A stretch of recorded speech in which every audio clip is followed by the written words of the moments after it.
Tepat saat aku hendak mengambil tasku yang tertinggal. Manajer restoran itu menarik tanganku, mengunci pintu ruangannya, dan berbisik dengan wajah pucat, "Tolong kuatkan hati ibu. Jangan berteriak, dan jangan pingsan setelah melihat rekaman CCTV ini." Apa yang dilakukan suamiku dalam video itu, membuatku langsung berlutut lemas di lantai. Karena ternyata, sebelum ceritanya dimulai, silahkan tulis di kolom komentar dari daerah mana saja teman-teman yang menonton cerita ini. Jangan lupa like dan subscribe agar channel ini bisa semakin berkembang dan bisa mempersembahkan cerita yang lebih menarik lagi. Malam itu, suasana di dalam restoran bintang 5 yang terletak di pusat kota terasa begitu hangat dan menyenangkan. Lampu gantung kristal memancarkan cahaya keemasan yang memantul indah di atas piring-piring porselen dan gelas-gelas kaca yang tertata rapi. Di salah satu meja bundar yang terletak di sudut ruangan yang cukup privat, duduklah 4 orang yang tampak seperti keluarga paling bahagia di dunia. Ada tawa renyah yang terdengar sesekali, memecah kesunyian musik klasik yang mengalun pelan sebagai latar belakang. Laila duduk di samping suaminya, Amar. Wanita berhijab itu mengenakan pakaian gamis berwarna pastel, yang membuatnya terlihat anggun namun tetap sederhana. Wajahnya yang cantik memancarkan kebahagiaan, meskipun ada gurat kelelahan yang samar di bawah matanya. Malam ini adalah malam yang istimewa karena mereka merayakan ulang tahun pernikahan Laila dan Amar yang ketiga. Sekaligus syukuran kecil-kecilan karena kesehatan Laila yang berangsur membaik setelah sebulan terakhir sering mengeluh sakit kepala hebat. Di hadapan mereka, duduk Ibu Imah, ibu kandung Amar, dan seorang wanita muda bernama Elisa yang diperkenalkan sebagai adik angkat Amar sejak kecil. Ibu Imah tersenyum lebar sambil menatap menantunya dengan tatapan yang tampak penuh kasih sayang. Wanita parubaya itu mengenakan pakaian terbaiknya, sebuah setelan baju kurung dengan perhiasan emas yang cukup mencolok di pergelangan tangannya. Elisa, yang duduk di samping Ibu Imah, juga tampak ceria. Ia sesekali menuangkan teh hangat ke cangkir Laila dengan sikap yang sangat sopan dan melayani. Amar, sang suami yang tampan dan terlihat alim, tidak henti-hentinya memberikan perhatian kepada Laila. Ia memotongkan daging ayam di piring Laila, menjadi potongan-potongan kecil, agar istrinya lebih mudah memakannya. Setiap gerakan Amar menyiratkan kasih sayang yang mendalam, membuat siapa saja yang melihatnya akan merasa iri. Laila merasa menjadi wanita paling beruntung di dunia. Ia mewarisi perusahaan besar dari mendiang ayahnya, dan kini ia memiliki suami yang tidak hanya saleh tetapi juga sangat mencintai dirinya apa adanya, bukan karena hartanya. Amar mengusap lembut punggung tangan Laila dan bertanya dengan suara pelan, apakah makanannya enak. Laila mengangguk antusias sambil tersenyum manis. Ia mengatakan bahwa makanannya sangat lezat, tetapi yang membuat semuanya lebih nikmat adalah kehadiran orang-orang tercinta di sekelilingnya. Ibu Imah menimpali dengan pujian, mengatakan bahwa Laila adalah istri yang baik dan pantas mendapatkan semua kebahagiaan ini. Elisa pun ikut menambahkan bahwa ia sangat mengagumi keharmonisan rumah tangga kakak angkatnya itu. Waktu berlalu tanpa terasa, dan makan malam itu pun usai. Pelayan datang membersihkan meja, dan Amar segera mengeluarkan kartu debitnya untuk membayar tagihan tanpa membiarkan Laila mengeluarkan dompetnya sedikitpun. Amar selalu bersikeras bahwa sebagai kepala keluarga, ia yang harus menanggung biaya makan malam. Meskipun semua orang tahu bahwa kekayaan Amar tidak sebanding dengan kekayaan Laila. Namun, sikap Amar yang bertanggung jawab itulah yang membuat Laila semakin mencintainya. Setelah pembayaran selesai, mereka berempat berjalan keluar menuju area parkir. Angin malam berhembus cukup kencang. Amar dengan sigap melepas jasnya dan menyampirkannya ke bahu Laila, agar istrinya tidak kedinginan. Ibu Imah dan Elisa berjalan di depan mereka, saling bergandengan tangan sambil tertawa kecil membicarakan sesuatu. Sesampainya di mobil sedan hitam milik keluarga, Amar membukakan pintu untuk Laila layaknya seorang putri raja. Mobil pun melaju meninggalkan pelataran restoran. Suasana di dalam mobil masih penuh dengan canda tawa. Namun, ketika mobil baru berjalan sekitar 15 menit dan hampir memasuki jalan tol, Laila tiba-tiba tersentak. Tangannya meraba-raba sisi tubuhnya dan kursi penumpang. Wajahnya yang tadi ceria mendadak berubah panik. Ia menyadari bahwa tas tangan kulit miliknya tidak ada di pangkuannya. Tas itu berisi ponsel, dompet, dan beberapa dokumen identitas penting yang selalu ia bawa. Laila memberitahu Amar dengan suara cemas bahwa tasnya tertinggal. Amar segera menepikan mobil ke bahu jalan dengan tenang. Ia menenangkan istrinya dan menawarkan diri untuk memutar balik mobil. Namun, Laila melihat jam di dashboard mobil dan kemudian menoleh ke kursi belakang. Ia melihat Ibu Imah yang sudah tampak mengantuk dan lelah. Laila merasa tidak enak hati jika harus membuat ibu mertuanya berlama-lama di jalan hanya karena keteledorannya. Laila akhirnya memutuskan untuk kembali ke restoran sendirian menggunakan taksi daring. Ia meminta Amar untuk terus mengantar Ibu Imah dan Elisa pulang ke rumah Ibu Imah terlebih dahulu, baru kemudian menyusul Laila atau menunggu di rumah mereka. Amar awalnya menolak dan bersikeras ingin menemani, tetapi Laila meyakinkan suaminya bahwa ia akan baik-baik saja. Laila beralasan bahwa restoran itu aman, dan ia hanya butuh waktu sebentar untuk mengambil tas. Akhirnya, dengan berat hati, Amar setuju. Ia memesankan taksi untuk Laila dan menunggu sampai taksi itu datang menjemput. Di dalam taksi yang membawanya kembali ke restoran, Laila merenung. Ia merasa bodoh karena bisa seceroboh itu meninggalkan barang berharga. Namun, di sisi lain, ia tersenyum sendiri mengingat betapa perhatiannya Amar tadi. Ia bersyukur memiliki suami yang begitu memuliakan ibunya. Laila membayangkan masa depan mereka yang indah. Mungkin sebentar lagi mereka akan dikaruniai anak untuk melengkapi kebahagiaan keluarga kecil mereka. Taksi berhenti tepat di depan lobi restoran. Suasana restoran sudah jauh lebih sepi dibandingkan tadi. Beberapa lampu di bagian depan sudah dipadamkan karena jam operasional hampir berakhir. Laila melangkah masuk dengan tergesa-gesa. Ia berharap tasnya masih ada di posisi semula dan belum dipindahkan oleh petugas kebersihan. Ia berjalan menuju meja di sudut ruangan tempat mereka makan malam tadi. Saat kakinya baru melangkah melewati pintu utama, seorang pria parubaya dengan setelan jas rapi tiba-tiba menghampirinya. Pria itu adalah Pak Hadi, manajer restoran tersebut yang tadi sempat menyapa mereka saat datang. Namun, kali ini ekspresi Pak Hadi sangat berbeda. Tidak ada senyum ramah atau sapaan selamat datang yang hangat. Wajahnya tegang, pucat, dan matanya menyiratkan keseriusan yang mendalam. Keringat dingin terlihat di pelipisnya. Pak Hadi langsung berdiri di hadapan Laila, menghalangi jalan wanita itu menuju meja makan. Sebelum Laila sempat bertanya, Pak Hadi memegang lengan Laila dengan sopan namun cengkeramannya cukup kuat, seolah menahan Laila agar tidak lari atau pingsan. Dengan suara rendah dan bergetar, Pak Hadi meminta maaf atas ketidaksopanan ini, namun ia menegaskan bahwa ada hal yang sangat mendesak yang harus Laila ketahui saat ini juga. Laila bingung dan mencoba melepaskan diri, bertanya di mana tasnya berada. Pak Hadi tidak menjawab pertanyaan itu secara langsung. Ia justru menggiring Laila menuju sebuah pintu di sebelah meja resepsionis yang bertuliskan ruang manajer. Laila mulai merasa takut. Ia berpikir mungkin telah terjadi perampokan atau hal buruk lainnya. Namun, tatapan mata Pak Hadi yang tajam meyakinkannya untuk menurut. Mereka masuk ke dalam ruangan kantor yang tidak terlalu besar itu. Dindingnya dipenuhi layar monitor yang menampilkan rekaman kamera pengawas dari berbagai sudut restoran. Pak Hadi segera mengunci pintu dari dalam. Bunyi kunci yang berputar membuat jantung Laila berdegup kencang. Ia mundur selangkah, waspada. Ia bertanya dengan suara gemetar apa maksud dari semua ini, dan mengapa ia dibawa ke ruangan tertutup. Pak Hadi menarik napas panjang, berusaha menenangkan dirinya sendiri sebelum berbicara. Ia menatap lurus ke manik mata Laila. Ia berkata bahwa ia harus menunjukkan sesuatu yang terekam oleh kamera pengawas di atas meja makan Laila. Pak Hadi meminta Laila untuk beristighfar, menguatkan hati, dan berjanji untuk tidak berteriak atau pingsan setelah melihat apa yang akan ditayangkan di layar monitor. Pak Hadi menegaskan bahwa apa yang akan dilihat Laila ini akan mengubah seluruh pandangan hidupnya terhadap orang-orang yang baru saja makan malam bersamanya. Dengan tangan yang sedikit gemetar, Pak Hadi menekan tombol di papan ketik komputernya. Laila berdiri kaku di depan meja kerja Pak Hadi, matanya terpaku pada layar monitor terbesar yang ada di tengah ruangan. Video itu menampilkan rekaman hitam putih dengan kualitas tinggi yang menunjukkan meja nomor 12, tempat Laila dan keluarganya makan malam sekitar 20 menit yang lalu. Di sudut layar, tertera keterangan waktu yang menunjukkan momen tepat sebelum mereka meninggalkan restoran. Pak Hadi menjelaskan bahwa ia sedang melakukan pengecekan rutin pada kamera pengawas, ketika matanya menangkap gerak-gerik mencurigakan di meja tersebut. Ia meminta Laila memperhatikan dengan saksama momen ketika Laila pamit pergi ke musala restoran untuk menunaikan salat Isya sejenak sebelum mereka pulang. Dalam rekaman itu, terlihat kursi Laila kosong.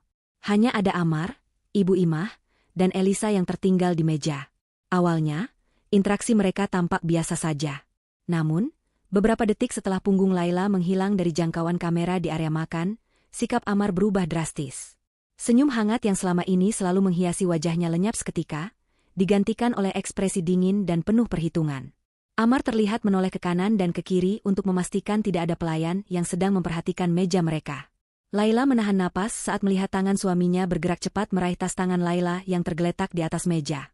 Jantung Laila serasa berhenti berdetak.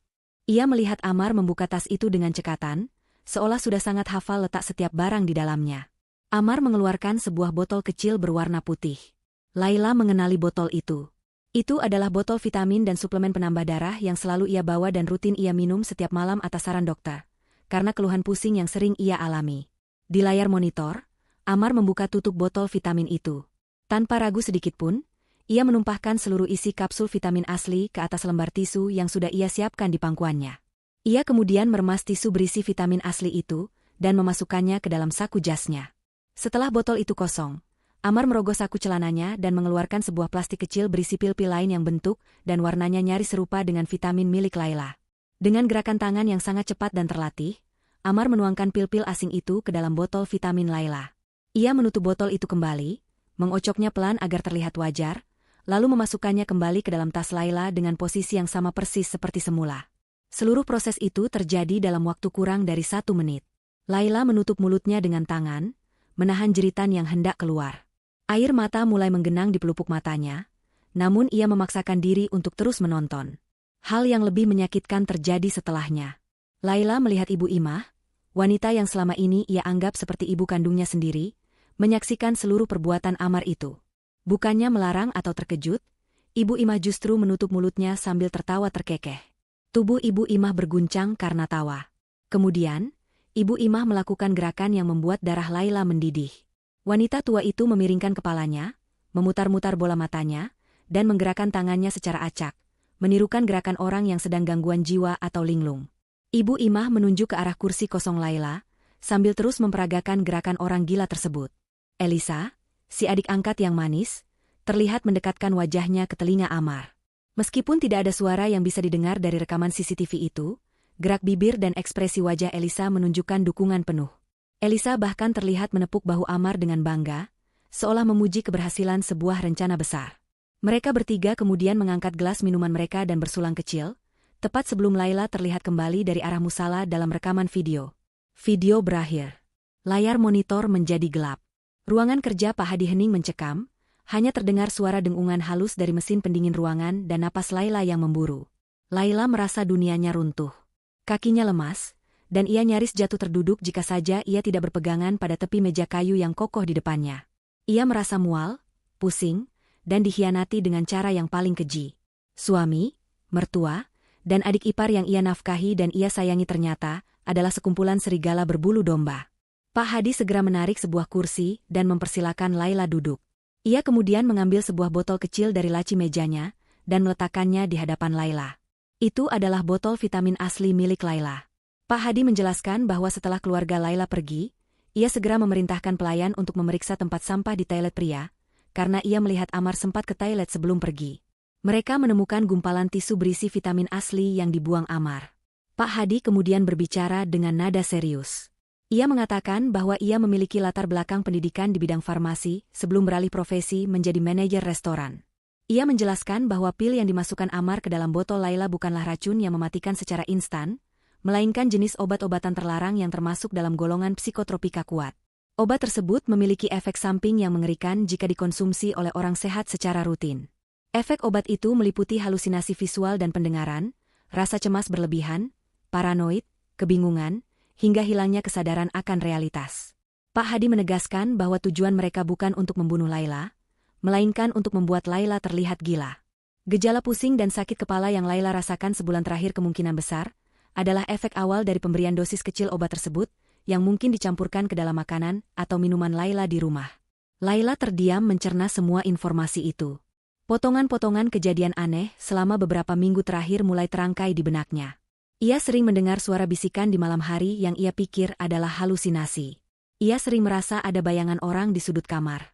Ia sering lupa menaruh barang. Ternyata, semua itu bukan karena penyakit, melainkan rekayasa kimiawi yang dimasukkan ke dalam tubuhnya oleh orang yang tidur di sebelahnya setiap malam. Amar ingin membuatnya gila. Laila menyadari motif di balik semua ini. Jika Laila dinyatakan tidak waras secara medis atau hukum, maka hak pengelolaan seluruh aset perusahaan dan harta warisan ayahnya akan jatuh ke tangan wali terdekatnya, yaitu suaminya sendiri. Mereka ingin menyingkirkan Laila ke rumah sakit jiwa dan menikmati kekayaannya tanpa harus menjadi pembunuh. Rencana itu begitu rapi dan jahat. Tiba-tiba, ponsel Laila yang ia letakkan di meja bergetar hebat. Nama, suamiku, terpampang di layar dengan foto profil Amar yang sedang tersenyum lebar. Laila menatap ponsel itu dengan tatapan nanar, antara benci dan jijik. Ia tidak ingin mengangkatnya. Ia ingin lari, ia ingin berteriak, Ia ingin melaporkan ini ke polisi sekarang juga. Namun, Pak Hadi menahan tangan Laila yang hendak mematikan panggilan itu. Pak Hadi menggelengkan kepalanya pelan. Ia menyarankan Laila untuk tidak gegabah. Jika Laila melabrak mereka sekarang tanpa persiapan yang matang, mereka bisa mengelak. Mereka bisa membuang bukti, dan Laila yang sedang dalam pengaruh obat, jika sudah meminumnya sebelumnya, akan dengan mudah dituduh sedang kumat atau histeris. Posisi Laila lemah di mata hukum jika belum ada bukti konkret selain rekaman CCTV ini. Pak Hadi menyuruh Laila untuk mengangkat telepon itu dan bersikap senormal mungkin. Ia meminta Laila untuk memulai sandiwara terbaik dalam hidupnya. Laila harus berpura-pura tidak tahu apa-apa. Laila harus membuat mereka percaya bahwa rencana mereka berjalan mulus. Dengan begitu, Laila bisa mengumpulkan lebih banyak bukti dan membalikan keadaan saat waktunya tepat. Laila menarik napas dalam-dalam, menghapus air matanya dengan kasar, dan mengatur nada suaranya agar tidak terdengar serak. Ia menekan tombol hijau di layar ponsel, dan menempelkannya ke telinga. Suara Amar terdengar di ujung sana, penuh kekhawatiran palsu yang kini terdengar sangat menjijikkan di telinga Laila. Amar bertanya apakah Laila sudah mendapatkan tasnya, dan apakah ia perlu dijemput. Laila menjawab dengan suara yang ia buat sedikit lemah namun tenang. Ia berkata bahwa tasnya sudah ketemu, tertinggal di resepsionis. Ia mengatakan bahwa ia sedang menunggu taksi untuk pulang, dan meminta Amar tidak perlu khawatir. Laila menutup telepon itu dengan cepat sebelum emosinya meledak. Ia menatap Pak Hadi dan mengangguk mantap. Pak Hadi menyerahkan botol vitamin asli itu kepada Laila, dan menyuruhnya menyimpannya baik-baik sebagai barang bukti pembanding. Ia juga mengingatkan Laila untuk mengambil botol yang ada di tasnya sekarang, botol yang berisi obat halusinasi, namun jangan pernah meminumnya. Laila mengambil tasnya yang ternyata sudah diamankan oleh Pak Hadi di laci bawah meja. Ia mendekap tas itu erat-erat, bukan karena takut kehilangan barang, tapi sebagai perisai diri. Malam itu, Laila keluar dari ruangan Pak Hadi bukan lagi sebagai istri yang naif dan lemah. Ia melangkah keluar dengan api kemarahan yang membara di dalam dada, namun tersembunyi rapi di balik wajah yang tenang. Perang telah dimulai, dan Laila bersumpah tidak akan membiarkan mereka menang. Ia akan pulang ke rumah yang kini terasa seperti sarang ular, siap memainkan perannya dalam sandiwara mematikan ini. Taksi yang membawa Laila berhenti tepat di depan gerbang rumah berlantai 2 yang selama ini menjadi tempat tinggalnya bersama Amar. Rumah itu tampak megah dan asri dengan taman kecil di depannya, sebuah simbol kesuksesan dan kebahagiaan rumah tangga yang dilihat orang dari luar. Namun bagi Laila malam ini, bangunan itu tidak lagi terasa seperti rumah atau tempat berlindung yang aman. Rumah itu kini tampak seperti sebuah panggung sandiwara raksasa yang dingin, gelap, dan dipenuhi oleh jebakan yang siap menelannya hidup-hidup. Laila membayar sopir taksi dan berdiri sejenak di depan pintu utama, menarik napas panjang untuk menenangkan detak jantungnya yang masih memburu kencang. Ia harus masuk ke dalam sana, menghadapi orang-orang yang ingin menghancurkannya, dan berpura-pura bahwa ia tidak tahu apa-apa. Laila membuka pintu rumah dengan kunci cadangannya. Suasana di ruang tamu tampak hening. Lampu utama sudah diredupkan, menyisakan cahaya temaram yang hangat. Amar muncul dari arah dapur dengan senyum lebar di wajahnya, seolah tidak pernah terjadi kejahatan apapun beberapa jam yang lalu. Pria itu menyambut Laila dengan pelukan hangat, sebuah gestur yang biasanya membuat Laila merasa dicintai, namun kini justru membuat kulitnya merinding jijik. Amar bertanya dengan nada lembut, apakah Laila sudah merasa lebih tenang setelah mendapatkan tasnya kembali. Laila memaksakan seulas senyum tipis di bibirnya yang terasa kaku. Ia mengangguk pelan dan berkata bahwa ia hanya sedikit lelah, karena perjalanan bolak-balik ke restoran. Amar segera menuntun Laila menuju sofa ruang tengah. Dengan sigap, ia mengambil segelas air putih hangat yang sudah tersedia di meja, bersanding dengan botol vitamin yang tadi Laila lihat di rekaman kamera pengawas. Amar mengambil botol itu, mengeluarkan sebutir pil dari dalamnya, dan menyodorkannya ke telapak tangan Laila.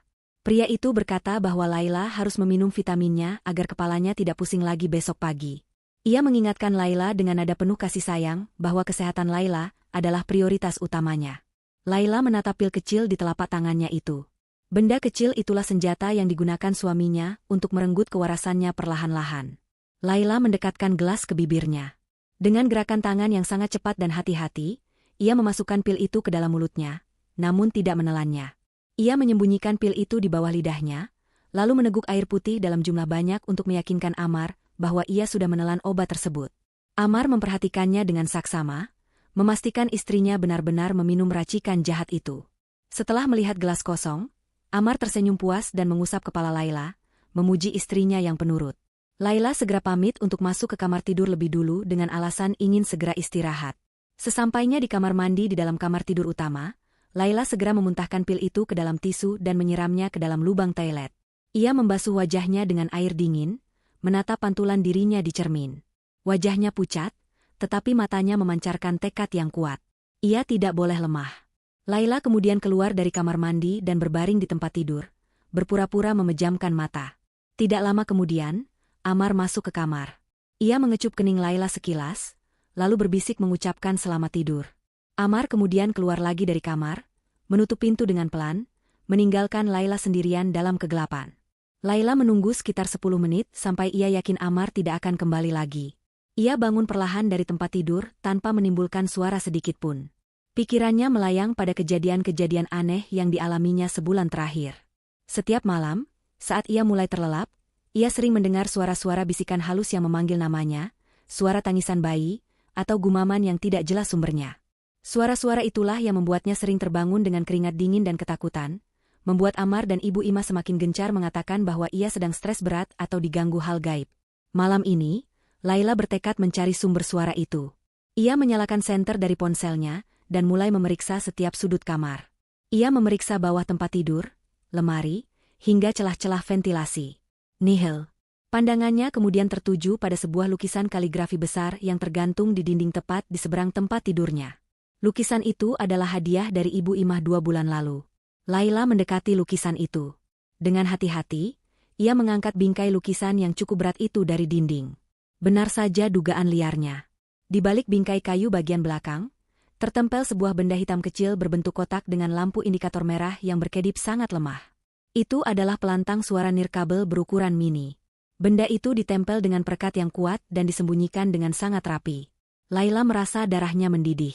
Ternyata bisikan-bisikan gaib yang selama ini menghantuinya bukanlah produk dari pikirannya yang sakit, melainkan rekaman suara yang diputar secara berkala oleh suaminya sendiri melalui alat ini. Amar sengaja menyalakan alat ini di jam-jam tidur Laila, untuk mengganggu pola tidurnya, dan menciptakan ilusi halusinasi pendengaran. Laila memotret alat itu sebagai bukti, lalu mengembalikan posisi lukisan seperti semula agar Amar tidak curiga. Rasa penasaran Laila belum tuntas. Ia mendengar suara samar-samar dari lantai bawah. Dengan langkah mengendap-endap tanpa alas kaki, Laila keluar dari kamar tidur. Ia menuruni anak tangga dengan sangat hati-hati, menghindari bagian kayu yang biasanya berderit. Rumah itu gelap, tetapi ada cahaya remang-remang yang berasal dari ruang tamu. Suara percakapan antara Amar dan Elisa terdengar semakin jelas saat Laila mendekat. Jantungnya berdegup kencang, takut ketahuan, namun ia harus tahu apa yang mereka bicarakan. Laila bersembunyi di balik dinding penyekat antara ruang keluarga dan ruang tamu. Dari celah hiasan lemari, ia bisa melihat Amar dan Elisa duduk berdampingan di sofa. Posisi mereka sangat dekat, jauh lebih dekat dari batas wajar antara kakak dan adik angkat. Kepala Elisa bersandar manja di bahu Amar, sementara tangan Amar membelai rambut wanita itu. Pemandangan itu membuat Laila ingin muntah. Pengkhianatan ini ternyata jauh lebih dalam dan kotor dari yang ia bayangkan. Mereka bukan hanya sekongkol soal harta, tetapi juga bermain api di belakang Laila. Amar terdengar tertawa kecil dan berkata bahwa Laila sudah meminum dosis malam ini. Ia mengatakan bahwa besok saat rapat perusahaan, efek obat itu akan mencapai puncaknya jika Laila meminum dosis pagi. Amar dengan percaya diri mengatakan bahwa Laila pasti akan mempermalukan dirinya sendiri di depan para pemegang saham, sehingga alasan untuk memasukkannya ke fasilitas kesehatan mental akan semakin kuat. Elisa menimpali dengan nada manja, bertanya kapan mereka bisa berhenti bersandiwara sebagai saudara angkat. Ia mengaku lelah harus berpura-pura sopan di depan Laila, yang menurutnya bodoh dan naif. Elisa mengatakan bahwa ia sudah tidak sabar ingin menjadi nyonya rumah yang sesungguhnya, dan mengusir Laila ke rumah sakit jiwa di pinggiran kota. Ia bahkan sudah merencanakan liburan ke Eropa menggunakan uang perusahaan Laila bulan depan, begitu Amar mendapatkan surat kuasa pengampuan atas harta Laila. Amar menenangkan Elisa, mencium puncak kepala wanita itu, dan berjanji bahwa semuanya akan selesai dalam waktu kurang dari 24 jam. Amar meyakinkan Elisa bahwa Laila tidak punya siapa-siapa lagi selain mereka, karena orang tua Laila sudah meninggal dan Laila sangat mempercayai mereka. Laila merekam percakapan menjijikan itu menggunakan fitur perekam suara di ponselnya. Tangannya gemetar menahan amarah yang meluap-luap. Air mata mengalir di pipinya, bukan lagi air mata kesedihan, melainkan air mata kebencian yang murni. Ia kini tahu bahwa tidak ada satupun orang di rumah ini yang memihaknya. Ia sendirian di sarang penyamun. Namun, pengetahuan itu justru memberinya kekuatan baru. Laila mematikan rekaman, lalu mundur perlahan kembali ke kamarnya. Ia naik ke tempat tidur, menarik selimut, dan menatap langit-langit kamar yang gelap. Ia tidak akan tidur malam ini. Ia akan menyusun rencana balasan. Besok pagi, perang yang sesungguhnya akan dimulai. Cahaya matahari pagi menembus celah-celah tirai kamar, membangunkan Laila yang sebenarnya tidak benar-benar tidur semalaman. Matanya terasa berat, namun pikirannya tajam seperti silet. Ia mendengar suara Amar yang baru keluar dari kamar mandi. Ini adalah saatnya Laila memulai aksi balasannya. Laila mengerang pelan sambil memegangi kepalanya, berpura-pura baru bangun dengan kondisi yang kacau. Ia duduk di tepi tempat tidur dengan tubuh yang sengaja dibuat sedikit limbung, wajahnya dipasang ekspresi bingung dan tatapan mata yang kosong. Amar yang melihat Laila bangun langsung menghampiri dengan wajah penuh kepura-puraan. Ia bertanya dengan nada khawatir yang dibuat-buat, menanyakan keadaan Laila. Laila menjawab dengan suara serak, mengeluh bahwa kepalanya terasa sangat berat dan ia masih mendengar sisa-sisa suara bisikan semalam. Amar menyembunyikan senyum liciknya dan mengangguk prihatin. Ia mengatakan bahwa itu mungkin karena Laila terlalu lelah dan menyarankan agar Laila istirahat saja di rumah sampai siang nanti. Amar juga mengingatkan Laila untuk jangan lupa meminum obat pagi yang sudah ia siapkan di nakas. Laila mengangguk patuh. Setelah Amar memastikan Laila meminum obatnya, tentunya dengan trik menyembunyikan di bawah lidah lagi, Amar pamit untuk pergi mengantar Ibu Imah ke pasar dan kemudian ada urusan sebentar di luar. Amar mengatakan bahwa ia akan kembali sebelum makan siang untuk bersiap-siap menuju rapat perusahaan sore nanti. Laila merasa lega saat mendengar suara mobil Amar meninggalkan pekarangan rumah. Begitu mobil itu hilang dari pandangan, Laila langsung melompat dari tempat tidur. Rasa pusing yang ia sandiwarakan lenyap seketika. Laila segera mengambil ponselnya dan menghubungi Angga, pengacara muda kepercayaan mendiang ayahnya yang selama ini membantu mengurus legalitas perusahaan. Laila berbicara cepat dan tegas, meminta Angga datang ke rumahnya sekarang juga lewat pintu belakang agar tidak terlihat oleh tetangga atau Elisa yang mungkin masih ada di kamarnya. Beruntung, Elisa ternyata ikut pergi bersama Amar dan Ibu Imah. Mungkin mereka ingin merayakan kemenangan semu mereka lebih awal. Rumah itu kosong, memberikan Laila kesempatan emas. Tidak sampai setengah jam kemudian, Angga datang dengan wajah cemas. Laila segera membawa Angga masuk ke ruang kerja pribadi Amar yang selalu terkunci. Laila tahu di mana Amar menyembunyikan kunci cadangan ruangan itu, yaitu di dalam pot tanaman hias di sudut koridor. Mereka berhasil masuk. Ruangan itu berantakan dengan berkas-berkas kerja. Laila langsung menuju lemari besi kecil yang ada di sudut ruangan. Ia ingat pernah melihat Amar menekan kombinasi angka yang merupakan tanggal lahir Ibu Imah. Laila mencobanya, dan bunyi klik terdengar. Pintu brankas terbuka. Isi brankas itu membuat napas Angga tercekat. Di sana tersimpan tumpukan dokumen yang menjadi bukti tak terbantahkan atas kejahatan Amar. Angga menemukan draft surat permohonan penetapan pengampuan ke pengadilan yang sudah disiapkan Amar. Dalam dokumen itu, tertulis bahwa Laila mengalami gangguan jiwa berat dan tidak cakap hukum, sehingga seluruh aset bergerak dan tidak bergerak, termasuk hak suara dalam perusahaan, diserahkan sepenuhnya kepada Amar sebagai suami. Ada juga surat pernyataan palsu dari seorang psikiater yang menyatakan Laila menderita skizofrenia paranoid. Selain dokumen hukum, Laila menemukan tumpukan buku tabungan dan rekam jejak transaksi bank yang mencurigakan. Angga memeriksa berkas-berkas itu dengan teliti. Ia menemukan bukti transfer dana dalam jumlah fantastis dari rekening perusahaan ke rekening pribadi atas nama Ibu Imah dan Elisa. Keterangan transfernya dipalsukan sebagai pembayaran vendor atau biaya operasional fiktif. Ternyata selama ini, Amar telah menggerogoti keuangan perusahaan sedikit demi sedikit untuk membiayai gaya hidup mewah ibu dan selingkuhannya. Mereka membeli perhiasan, tas bermerek, hingga membayar uang muka apartemen mewah menggunakan uang hak milik Laila. Namun, temuan yang paling mengejutkan ada di bagian paling bawah tumpukan kertas. Laila menemukan sebuah paspor atas nama Elisa. Saat Laila membukanya, ia terkejut melihat nama belakang Elisa bukanlah Ardiansyah seperti nama keluarga Amar, melainkan nama lain. Di kolom status perkawinan, tertulis jelas status janda cerai hidup. Dan yang lebih gila lagi, Laila menemukan sebuah foto lama yang terselip di dalam paspor itu. Foto pernikahan siri antara Amar dan Elisa yang tertanggal 5 tahun yang lalu, jauh sebelum Amar menikahi Laila. Fakta ini menghantam Laila dengan keras. Elisa bukan adik angkat, bukan sepupu jauh, dan bukan sekadar selingkuhan baru. Elisa adalah istri masa lalu Amar yang dibawa masuk ke dalam rumah tangga mereka dengan kedok keluarga. Amar menikahi Laila murni hanya untuk merampok hartanya, sementara cinta sejatinya tetaplah Elisa. Laila merasa mual menyadari betapa bodohnya ia selama 3 tahun ini membiarkan wanita itu tinggal serumah dan melayaninya layaknya adik sendiri. Angga segera memotret semua dokumen itu sebagai barang bukti dan memasukkan beberapa dokumen asli yang krusial ke dalam tas kerjanya. Tiba-tiba, terdengar suara deru mesin mobil memasuki halaman rumah. Laila dan Angga tersentak kaget. Amar pulang jauh lebih cepat dari perkiraan.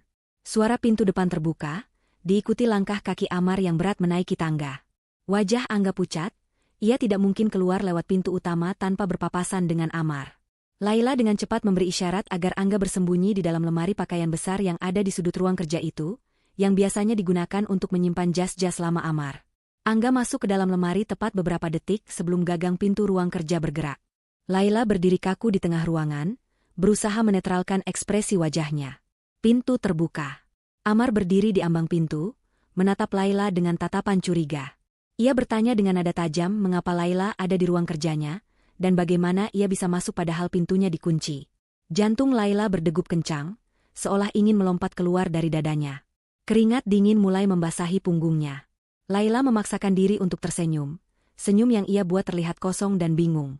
Ia menjawab dengan suara lirih, bahwa ia mendengar suara bisikan yang menyuruhnya masuk ke sini untuk mencari Amar.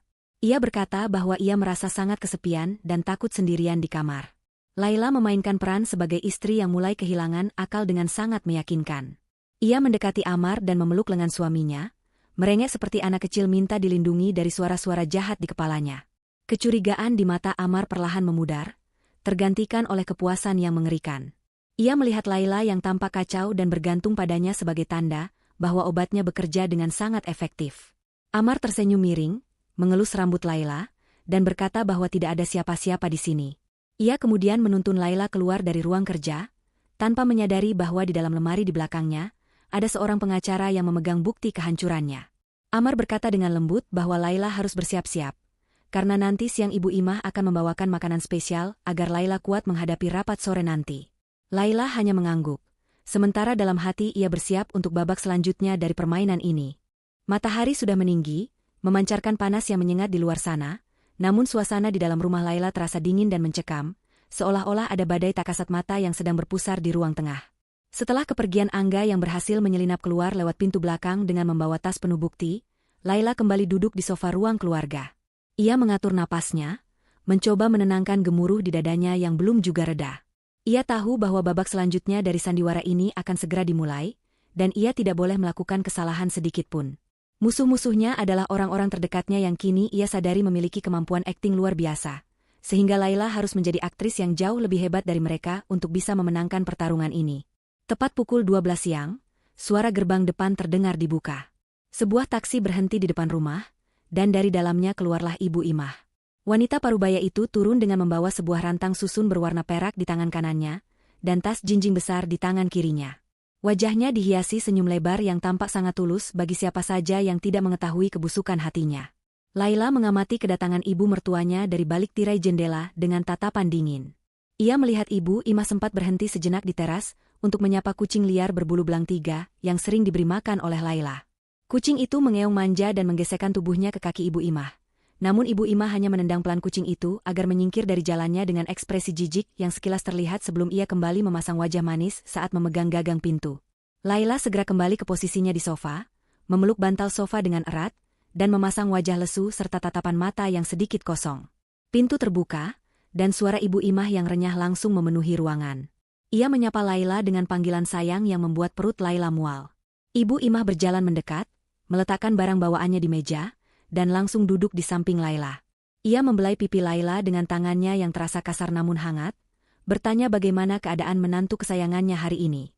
Laila menjawab dengan suara lirih, mengatakan bahwa kepalanya masih terasa berat dan dunianya terasa berputar, persis seperti skenario yang diinginkan oleh keluarga suaminya itu. Ibu Imah mengangguk-angguk prihatin, mengatakan bahwa wajar jika Laila merasa demikian karena Laila sedang sakit. Ia kemudian membuka rantang yang dibawanya. Aroma harum gulai kambing yang pekat akan rempah langsung menyeruak memenuhi ruangan. Itu adalah makanan kesukaan Laila. Dulu, Laila akan langsung bersemangat jika Ibu Imah membawakannya gulai ini, mengira itu adalah bentuk kasih sayang seorang ibu mertua. Namun hari ini, aroma gulai itu tercium seperti aroma kematian. Laila tahu betul bahwa makan siang ini adalah bagian krusial dari rencana Amar dan keluarganya. Rapat pemegang saham akan diadakan sore nanti, dan mereka membutuhkan Laila dalam kondisi kacau balau, berhalusinasi, atau setidaknya tidak sadarkan diri agar Amar bisa mengambil alih pimpinan rapat dengan alasan kondisi kesehatan mental istrinya. Ibu Imah dengan cekatan mengambil piring dari dapur dan menyendokkan nasi serta gulai kambing yang masih hangat itu. Kuahnya kental kekuningan, dagingnya tampak empuk. Namun Laila yakin di dalam kuah yang lezat itu tersembunyi dosis obat terlarang yang jauh lebih tinggi daripada yang ada di dalam pil semalam. Ibu Imah menyodorkan piring itu ke hadapan Laila, membujuknya untuk makan agar bertenaga. Ia berkata bahwa ia memasak ini khusus sejak pagi buta hanya untuk Laila, agar pikiran Laila bisa lebih tenang dan tidak mendengar suara-suara aneh lagi. Kata-kata manis itu terdengar seperti bisa ular yang mematikan. Laila menatap piring itu dengan ragu. Ia harus mencari cara untuk menyingkirkan makanan itu tanpa ketahuan. Ia tidak mungkin menolaknya mentah-mentah karena Ibu Imah pasti akan memaksanya. Bahkan mungkin menyuapinya secara paksa dengan dalih perhatian. Laila memutar otak dengan cepat. Ia kemudian memegang perutnya dan meringis pelan. Ia berkata kepada Ibu Imah bahwa ia merasa mual jika harus makan di ruang tengah yang pengap ini. Ia meminta izin untuk makan di teras belakang saja, mencari udara segar agar tidak muntah. Ibu Imah tampak berpikir sejenak, menatap Laila dengan tatapan menyelidik, namun akhirnya mengangguk setuju. Ibu Imah bahkan menawarkan diri untuk membawakan air minum dingin dari dapur. Kesempatan emas itu tidak disia-siakan oleh Laila. Begitu punggung Ibu Imah menghilang di balik tembok dapur, Laila bergegas menuju pintu kaca yang menghubungkan ruang tengah dengan teras belakang. Di sana, si kucing belang 3 yang tadi diusir Ibu Imah sedang duduk menunggu sisa makanan. Dengan tangan gemetar namun gerakan cepat, Laila menumpahkan seluruh isi piring gulai itu ke dalam mangkuk makan khusus kucing yang ada di sudut teras. Kucing yang kelaparan itu langsung melahap gulai kambing tersebut dengan rakus. Laila mengosongkan piringnya sampai bersih, menyisakan sedikit noda kuah di pinggiran piring untuk memberi kesan bahwa ia telah melahapnya dengan nikmat. Laila kemudian duduk di kursi rotan teras, mengatur napasnya, dan memasang ekspresi kekenyangan. Beberapa saat kemudian, Ibu Imah datang membawa segelas air es. Ia tersenyum lebar melihat piring Laila yang sudah kosong. Wajah wanita tua itu memancarkan kepuasan yang tidak bisa disembunyikan. Ia memuji Laila yang makan dengan lahap dan berkata bahwa obat di dalam gulai itu pasti akan segera bekerja menyembuhkan Laila. Laila hanya tersenyum tipis. Dalam hati ia membenarkan ucapan mertuanya. Obat itu memang akan bekerja, tapi bukan pada dirinya. 15 menit berlalu. Laila dan Ibu Imah masih duduk berbincang di teras. Ibu Imah mulai bertanya tentang berangkas di ruang kerja Amar, memancing Laila apakah Laila tahu kombinasi kodenya. Laila berpura-pura lupa dan linglung. Tiba-tiba, percakapan mereka terhenti oleh suara gaduh yang mengerikan. Kucing belang 3 yang tadi memakan gulai itu mendadak melompat tinggi ke udara seolah-olah ada yang menyengatnya. Kucing itu mendarat dengan tidak mulus, lalu mulai berlarian tidak tentu arah, menabrak dinding, pot bunga, dan kaki kursi dengan keras. Suara ngeongan kucing itu berubah menjadi jeritan panjang yang menyayat hati, terdengar seperti sedang kesakitan atau ketakutan luar biasa. Mata kucing itu melotot lebar. Pupilnya membesar hingga menutupi hampir seluruh bola matanya. Hewan malang itu berputar-putar mengejar ekornya sendiri dengan kecepatan tinggi, lalu jatuh terguling dan kejang-kejang di lantai teras. Mulutnya mengeluarkan busa putih. Pemandangan itu begitu mengerikan dan mengejutkan. Ibu Imah menjerit ketakutan dan melompat naik ke atas kursi. Wajahnya pucat pasi, matanya terbelalak menatap kucing yang sedang sekarat itu. Tubuh Ibu Imah gemetar hebat, bukan hanya karena kaget, tapi karena ia tahu persis apa penyebabnya. Ia tahu bahwa reaksi mengerikan yang dialami kucing itu seharusnya terjadi pada Laila. Dosis yang ia campurkan ke dalam gulai itu, rupanya terlalu kuat bahkan untuk ukuran manusia, apalagi untuk seekor hewan kecil. Ketakutan mulai merayapi hati Ibu Imah. Bagaimana jika Laila tadi memakannya dan mati di tempat? Rencana mereka akan berantakan dan mereka bisa didakwa pembunuhan. Laila, yang masih duduk tenang di kursinya, menatap Ibu Imah dengan wajah polos yang dibuat-buat. Ia bertanya dengan nada bingung, menanyakan kenapa kucing itu bertingkah aneh seperti orang kena guna-guna atau kesurupan. Laila bahkan mendekati kucing itu, yang kini sudah mulai lemas dan hanya berkedut pelan, dan berkata bahwa mungkin kucing itu salah makan sesuatu yang beracun di luar sana. Ucapan Laila menohok jantung Ibu Imah. Wanita tua itu buru-buru turun dari kursi dan menarik tangan Laila menjauh. Berkata bahwa kucing itu mungkin kena penyakit rabies dan mereka harus segera masuk ke dalam. Di dalam rumah, Ibu Imah tampak gelisah. Ia terus melirik jam dinding dan sesekali menatap Laila dengan was-was, menunggu reaksi obat yang ia kira sudah masuk ke tubuh Laila. Namun, Laila tetap terlihat biasa saja, hanya berpura-pura mengantuk dan lemas, bukan kejang atau mengamuk seperti kucing tadi. Hal ini membuat Ibu Imah bingung, namun ia tidak berani bertanya. Mungkin efeknya berbeda pada manusia, pikirnya menenangkan diri. Tak lama kemudian, Amar pulang bersama Elisa. Amar masuk dengan langkah tegap dan wajah percaya diri, mengenakan setelan jas mahal yang dibelinya dengan kartu kredit Laila. Ia langsung bertanya pada ibunya lewat isyarat mata. Ibu Imah mengangguk kecil, memberikan kode bahwa misi makan siang sudah dilaksanakan. Amar tersenyum puas. Ia menghampiri Laila, membelai kepalanya, dan berkata bahwa sudah waktunya mereka bersiap-siap untuk pergi ke kantor. Amar mengatakan bahwa Laila harus hadir di rapat penting ini sebagai formalitas, dan Laila tidak perlu khawatir karena Amar akan mengurus segalanya jika Laila merasa tidak sanggup bicara. Laila menurut tanpa banyak bicara. Ia membiarkan Elisa membantunya memilihkan pakaian. Elisa memilihkan baju yang warnanya sedikit kusam dan jilbab yang pemakaiannya sengaja dibuat tidak rapi, agar Laila terlihat semakin tidak terurus di depan para investor. Laila menatap pantulan dirinya di cermin, saat Elisa merapikan kerudungnya dengan senyum mengejek. Di dalam cermin itu, Laila melihat sorot mata seorang pejuang yang siap menghunuskan pedang. Ia membiarkan mereka mendandaninya seperti boneka rusak. Karena semakin ia terlihat hancur sekarang, semakin dramatis kebangkitannya nanti.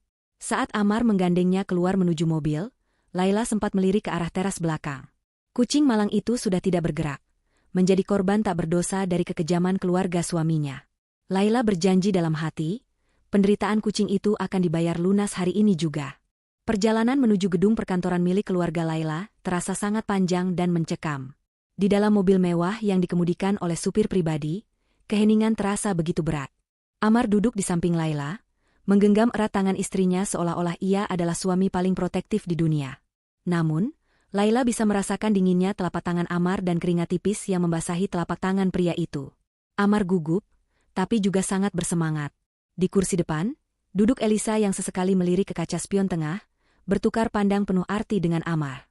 Ibu Imah tidak ikut karena ia masih syok dengan kejadian kucing tadi dan memilih menunggu kabar kemenangan di rumah. Mobil berhenti di lobi utama gedung pencakar langit yang menjulang tinggi di pusat bisnis kota. Laila turun dari mobil dengan langkah yang sengaja diseret, bertumpu sepenuhnya pada lengan Amar. Para karyawan dan staf keamanan yang menyambut mereka menatap Laila dengan pandangan campur aduk. Ada rasa kasihan, ada juga rasa canggung. Desas-desus tentang kondisi kesehatan mental Laila rupanya sudah disebarkan secara halus oleh Amar dan komplotannya selama beberapa minggu terakhir. Mereka melihat bos mereka yang biasanya anggun dan tegas kini, tampak seperti orang yang kehilangan arah, dengan tatapan mata kosong dan pakaian yang sedikit berantakan. Hal ini semakin meyakinkan semua orang bahwa Laila memang sudah tidak mampu memimpin perusahaan. Amar membimbing Laila masuk ke dalam lift khusus eksekutif. Di dalam kotak besi yang bergerak naik itu, Amar berbisik di telinga Laila. Ia berkata agar Laila tenang saja dan tidak perlu bicara apa-apa di dalam rapat nanti. Amar menginstruksikan Laila untuk hanya duduk manis dan mengangguk jika ditanya. Amar juga memberitahu bahwa ada dokter pribadi yang sudah menunggu di ruang rapat, siap memberikan vitamin tambahan, lewat suntikan jika Laila merasa pusing mendadak. Laila tahu betul apa arti vitamin tambahan itu. Sebuah suntikan penenang dosis tinggi yang akan membuatnya pingsan seketika jika ia mulai bertingkah di luar skenario Amar. Pintu lift terbuka di lantai paling atas. Mereka berjalan menyusuri koridor berkarpet tebal menuju ruang rapat utama. Di depan pintu ganda kayu jati yang kokoh, berdiri seorang pria berjas putih yang diperkenalkan Amar sebagai Dr. Hendra. Pria itu membawa tas medis dan menatap Laila dengan sorot mata menilai, seperti seorang tukang jagal yang menaksir hewan ternak. Dr. Hendra mengangguk pada Amar, memberi sinyal bahwa ia siap dengan peralatannya.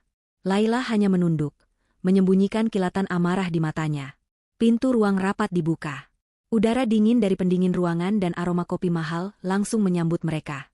Di sekeliling meja oval yang sangat besar itu, duduklah belasan orang penting. Mereka adalah para pemegang saham, dewan komisaris, dan direktur divisi. Wajah-wajah mereka tampak serius dan tegang.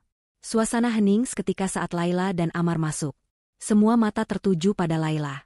Ada tatapan prihatin, ada pula tatapan meremehkan. Amar dengan penuh percaya diri menuntun Laila duduk di kursi komisaris utama di ujung meja.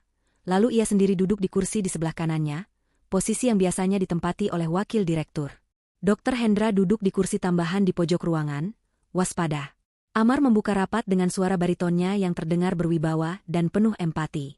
Ia memulai dengan mengucapkan terima kasih atas kehadiran para pemegang saham. Kemudian, dengan wajah yang dibuat sedih, ia mulai menceritakan kondisi kesehatan Laila. Amar berkata bahwa dengan sangat berat hati ia harus menyampaikan bahwa istrinya, Ibu Laila, sedang mengalami gangguan kesehatan mental yang cukup serius belakangan ini. Ia menyebutkan istilah medis yang rumit, mengarang cerita tentang halusinasi, paranoia, dan ketidakstabilan emosi yang membahayakan perusahaan jika kepemimpinan tetap berada di tangan Laila. Para peserta rapat mulai berbisik-bisik. Beberapa mengangguk-angguk seolah membenarkan rumor yang mereka dengar. Amar melanjutkan pidatonya, mengatakan bahwa demi menyelamatkan perusahaan dari kehancuran akibat keputusan yang tidak rasional, ia sebagai suami sah dan wali terdekat, mengajukan diri untuk mengambil alih sementara seluruh wewenang dan hak suara Laila melalui mekanisme hukum pengampuan. Elisa, yang duduk di barisan notulen, dengan cepat membagikan salinan dokumen medis palsu dan draft surat kuasa yang harus ditandatangani oleh Dewan Komisaris sebagai persetujuan.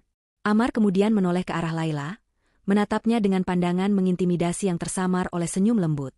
Ia bertanya kepada forum apakah ada yang keberatan, atau apakah mereka ingin mendengar sepatah kata dari Laila, meskipun Amar meragukan Laila bisa bicara dengan benar.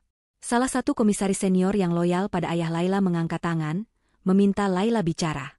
Amar tampak sedikit tegang, tangannya memberi kode pada Dr. Hendra di pojok ruangan untuk bersiap-siap. Amar mendekatkan mikrofon ke depan mulut Laila dan berbisik pelan, "Bilang saja kamu setuju, sayang. Atau dokter akan menyuntikmu sekarang." Saat itulah, Laila mengangkat wajahnya. Tatapan matanya yang tadi kosong mendadak berubah tajam, jernih, dan penuh otoritas. Ia menegakkan punggungnya yang sedari tadi membungkuk, membuang postur tubuh orang sakit yang ia perankan. Ia menepis tangan Amar yang memegang mikrofon, lalu mengambil alih mikrofon itu dengan mantap. Perubahan drastis ini membuat Amar terlonjak kaget. Dr. Hendra yang hendak berdiri tertahan oleh tatapan Laila yang menusuk. Laila membuka mulutnya, dan suaranya terdengar lantang, tegas, dan sangat waras. Tidak ada getar ketakutan atau kebingungan sedikitpun. Ia menyapa seluruh hadirin dengan salam yang sopan namun penuh wibawa. "Selamat sore, Bapak dan Ibu sekalian.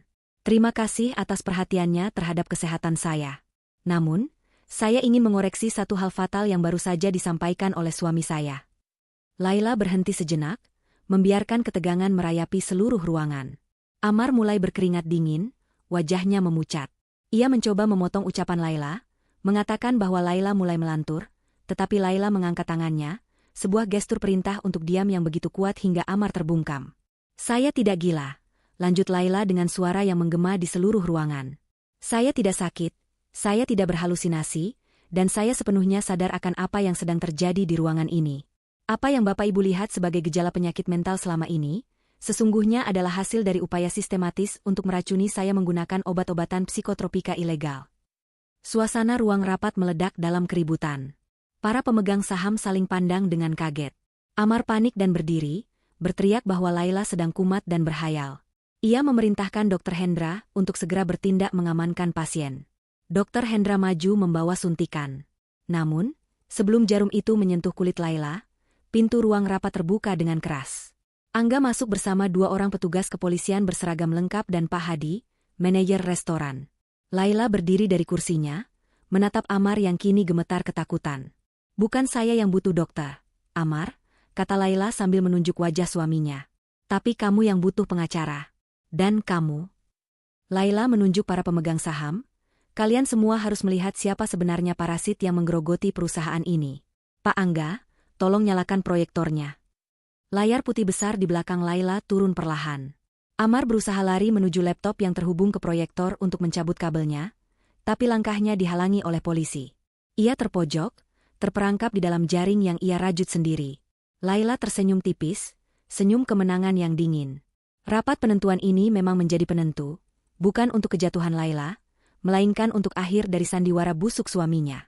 Layar proyektor menyala terang, siap menampilkan kebenaran yang akan menghancurkan hidup Amar selamanya. Suara dengungan mesin proyektor yang baru saja menyala terdengar begitu nyaring di tengah keheningan ruang rapat yang mencekam. Cahaya putih terang menembak layar lebar yang terbentang di belakang punggung Laila, menciptakan siluet wanita itu yang tampak tegak dan tak tergoyahkan. Amar yang posisinya terkunci oleh dua petugas kepolisian, hanya bisa mematung dengan wajah pucat pasi. Ia ingin berteriak, ingin menghentikan semua ini, tetapi lidahnya terasa keluh seolah ada batu besar yang menyumbat tenggorokannya. Keringat dingin sebesar biji jagung mulai bermunculan di dahinya, merembes membasahi kerah kemeja mahalnya. Ia tahu betul apa yang akan muncul di layar itu, sebuah rekaman masa lalu yang ia kira sudah terkubur aman bersamaan dengan hilangnya ingatan Laila. Laila memberi isyarat tangan kepada Angga yang berdiri di dekat laptop operator. Angga mengangguk tegas dan menekan tombol putar. Video pertama yang muncul adalah rekaman kamera pengawas dari restoran tempat mereka makan malam. Kualitas gambar yang tajam membuat semua orang di ruangan itu bisa melihat dengan jelas wajah-wajah yang ada di sana. Para pemegang saham, yang tadi masih ragu dan bingung, kini memajukan tubuh mereka, menyipitkan mata untuk melihat detail kejadian yang sebenarnya. Di layar, terlihat meja makan keluarga yang tampak harmonis. Laila terlihat bangkit dari kursinya dan berjalan menuju musala.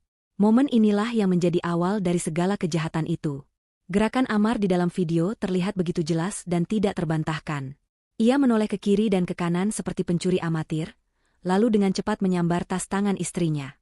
Desah napas kaget terdengar serentak dari para peserta rapat saat melihat Amar membuang isi botol vitamin Laila, dan menggantinya dengan pil-pil asing yang ia keluarkan dari saku celananya. Tindakan itu begitu terencana, begitu dingin, dan dilakukan oleh seorang pria yang baru saja memuji-muji istrinya di depan forum ini sebagai suami yang paling peduli. Tidak ada lagi citra suami penyayang yang selama ini Amar bangun. Yang ada di layar hanyalah seorang penipu licik yang sedang meracuni pasangannya sendiri. Video terus berlanjut, menampilkan adegan yang lebih menyakitkan hati. Wajah Ibu Imah muncul secara dekat di layar saat kamera diperbesar secara digital oleh tim forensik yang disewa Angga. Wanita tua yang dikenal religius itu tertawa terbahak-bahak sambil menirukan gerakan orang gila, mengejek menantunya yang sedang tidak ada di tempat. Elisa pun terlihat jelas memberikan dukungan, menepuk bahu Amar dengan bangga. Video itu bisu, tanpa suara, namun gerakan tubuh mereka berteriak lantang tentang persekongkolan jahat yang mereka lakukan. Ruang rapat menjadi riuh rendah. Gumaman kemarahan dan ketidakpercayaan mulai terdengar. Beberapa komisaris menggelengkan kepala dengan wajah jijik, menatap Amar seolah ia adalah kotoran yang menempel di sepatu mereka. Amar mencoba membela diri di tengah kekacauan itu.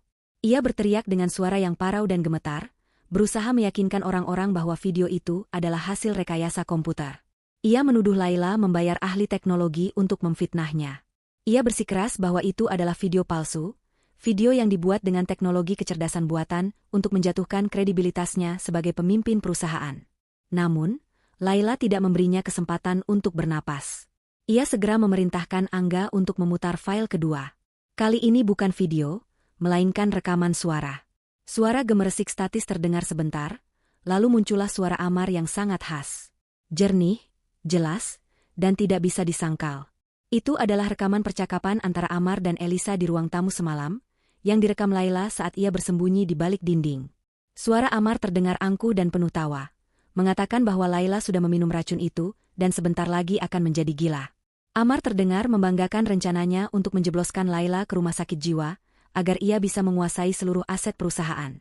Suara Elisa juga terdengar menimpali dengan manja, membahas tentang liburan ke Eropa dan pernikahan resmi mereka setelah Laila disingkirkan. Kata-kata mereka yang kejam menggema di setiap sudut ruang rapat, memantul di dinding-dinding berlapis kayu, menusuk telinga siapa saja yang mendengarnya. Pengakuan dosa itu keluar dari mulut mereka sendiri, mematahkan segala tuduhan Amar tentang rekayasa. Tidak ada teknologi yang bisa meniru intonasi kebencian dan ketamakan seakurat itu. Wajah Elisa yang duduk di barisan belakang kini seputih kertas. Ia mencoba menunduk, menyembunyikan wajahnya dengan rambut panjangnya, berharap bisa menghilang dari ruangan itu. Namun, tatapan tajam para peserta rapat sudah mengulitinya hidup-hidup. Laila kemudian melangkah maju, berdiri tepat di hadapan layar yang masih menampilkan wajah Amar di video CCTV. Ia berbicara dengan suara yang tenang namun penuh penekanan. Ia menjelaskan bahwa pil yang dimasukkan suaminya itu adalah zat psikotropika berbahaya yang dirancang untuk merusak sistem saraf dan memicu halusinasi permanen jika dikonsumsi terus-menerus. Laila kemudian menunjukkan hasil laboratorium yang baru saja ia terima pagi ini, yang membuktikan bahwa pil yang ia amankan dari tasnya mengandung zat tersebut. Ia juga menunjukkan hasil tes darahnya sendiri yang bersih, membuktikan bahwa ia tidak meminum obat itu dan kondisinya sepenuhnya sehat walafiat. Belum selesai keterkejutan para hadirin, Angga menampilkan slide berikutnya. Kali ini adalah data keuangan. Deretan angka dan grafik terpampang nyata. Bukti transfer ratusan juta rupiah dari rekening perusahaan ke rekening pribadi Ibu Imah dan Elisa. Pembelian perhiasan, tas mewah, mobil baru, dan pembayaran uang muka apartemen. Semuanya menggunakan uang perusahaan yang digelapkan oleh Amar dengan memalsukan tanda tangan Laila. Dokumen terakhir yang ditampilkan adalah foto paspor Elisa dan foto pernikahan siri mereka. Rahasia terbesar Amar terbongkar. Pria yang mengaku menikahi Laila karena cinta itu ternyata sudah memiliki istri lain dan menjadikan Laila sapi perah untuk membiayai keluarga rahasianya. Amar merasa dunianya runtuh seketika. Kakinya lemas, tidak mampu lagi menopang berat tubuhnya. Ia merosot duduk kembali ke kursinya dengan tatapan kosong. Semua rencana yang ia susun dengan rapi selama 3 tahun hancur lebur dalam waktu kurang dari 15 menit. Ia menatap sekeliling, mencari celah untuk melarikan diri, namun pintu dijaga ketat oleh polisi. Ia menatap Dr. Hendra, berharap bantuan, namun dokter bayaran itu sudah lebih dulu ditahan oleh petugas keamanan saat mencoba menyelinap keluar lewat pintu samping. Amar sendirian. Benar-benar sendirian di tengah lautan penghakiman. Seorang komisaris senior berdiri dan memukul meja dengan keras. Ia menunjuk wajah Amar dengan telunjuk gemetar karena marah. Ia memaki Amar sebagai pengkhianat dan penipu ulung. Ia menyatakan Mosi tidak percaya dan menuntut agar Amar segera ditangkap dan diproses hukum seberat-beratnya. Suasana rapat berubah menjadi pengadilan massa. Teriakan-teriakan kemarahan ditujukan kepada Amar dan Elisa. Elisa mulai menangis histeris, berteriak bahwa ia hanya disuruh oleh Amar dan tidak tahu apa-apa, mencoba menyelamatkan dirinya sendiri dengan mengorbankan suaminya. Pemandangan itu sungguh menyedihkan sekaligus memuaskan bagi Laila. Laila menatap kekacauan itu tanpa ekspresi. Tidak ada rasa senang yang meluap-luap, hanya ada rasa lega yang mendalam karena beban berat di pundaknya akhirnya terangkat. Ia melihat Amar yang kini tampak kecil dan menyedihkan. Pria yang dulu ia puja sebagai imam keluarga, kini tak lebih dari seorang kriminal yang tertangkap basah. Laila berjalan perlahan mendekati meja tempat Amar duduk. Polisi memberinya jalan. Laila berdiri menjulang di hadapan Amar yang masih terduduk lemas. Amar mendongak, menatap mata Laila. Di mata itu, ia berharap masih menemukan sisa-sisa cinta atau belas kasihan yang bisa ia manfaatkan. Ia mencoba meraih tangan Laila, memohon ampun dengan suara serak. Ia berkata bahwa ia hilaf, bahwa ia melakukan semua ini karena tekanan dari ibunya, bahwa ia sebenarnya mencintai Laila. Namun, Laila menepis tangan itu dengan jijik. Ia tidak akan tertipu lagi. Sandiwara Amar sudah selesai, dan tirai panggungnya sudah diturunkan paksa. Laila mendekatkan wajahnya ke telinga Amar, berbisik pelan agar hanya Amar yang bisa mendengarnya. Ia mengatakan sesuatu yang membuat mata Amar terbelalak lebar, lebih lebar daripada saat ia melihat video CCTV tadi. Laila mengatakan bahwa permainan belum benar-benar berakhir. Ia mengingatkan Amar tentang satu hal kecil yang terjadi di mobil tadi, sebuah detail remeh yang luput dari perhatian Amar karena terlalu sibuk dengan egonya sendiri. Bisikan Laila itu bagaikan kunci yang membuka pintu neraka bagi Amar, sebuah kejutan terakhir yang disiapkan Laila sebagai hidangan penutup dari balas dendamnya yang elegan. Amar masih terdiam kaku di kursinya, mencerna bisikan Laila yang baru saja menyusup ke telinganya bagaikan angin dingin yang menusuk tulang. Kata-kata Laila berputar-putar di kepalanya, tumpang tindih dengan suara keributan di ruang rapat yang semakin tak terkendali. Laila baru saja mengatakan tentang botol air mineral yang ia minum di dalam mobil dalam perjalanan menuju kantor tadi. Botol air mineral yang Amar kira masih tersegel rapi dan aman, yang ia teguk sampai habis karena rasa gugup dan haus yang mendera sebelum presentasi besarnya. Laila mundur selangkah, menatap Amar dengan senyum tipis yang penuh arti. Ia kembali berbicara, kali ini cukup keras untuk didengar oleh Angga dan polisi yang berdiri di dekatnya, namun tetap terasa intim dan menakutkan bagi Amar. Laila mengatakan bahwa sebagai istri yang berbakti, ia tidak tega melihat suaminya kelelahan dan kehausan. Oleh karena itu, sebelum berangkat tadi, Laila telah menyiapkan vitamin khusus di dalam air minum Amar. Vitamin yang sama persis dengan yang Amar racik untuk Laila semalam dan tadi pagi. Bedanya, Laila memberikan dosis yang jauh lebih royal, karena ia tahu suaminya butuh energi ekstra untuk menghadapi hari penghakiman ini. Amar merasakan jantungnya berhenti berdetak sesaat. Tangannya meraba lehernya sendiri, seolah-olah ingin memuntahkan kembali air yang sudah terlanjur menyatu dengan darahnya. Ia ingat rasa air itu memang sedikit pahit, tapi ia mengabaikannya karena berpikir itu hanya efek pasta gigi atau rasa gugupnya semata. Ternyata, rasa pahit itu adalah rasa kehancurannya. Zat psikotropika itu kini sudah beredar di seluruh sistem tubuhnya, menunggu waktu yang tepat untuk meledakkan kewarasannya. Tiba-tiba, Amar merasa ruangan itu menjadi sangat panas. Udara pendingin ruangan yang tadinya sejuk kini terasa membakar kulitnya. Ia melonggarkan dasinya dengan kasar, napasnya mulai memburu. Pandangannya mulai kabur. Wajah-wajah orang di sekelilingnya mulai berubah bentuk. Wajah Laila yang cantik dan tenang perlahan-lahan memanjang. Matanya membesar dan berwarna merah menyala. Seolah-olah Laila berubah menjadi sosok raksasa yang menakutkan.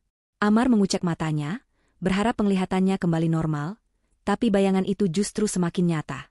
Efek obat itu bekerja jauh lebih cepat dari dugaan, karena Amar meminumnya dalam kondisi perut kosong dan tingkat stres yang tinggi.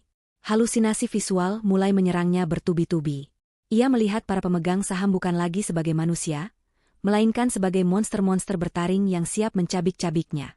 Meja rapat yang panjang itu tampak bergerak-gerak seperti ular raksasa yang melilit tubuhnya.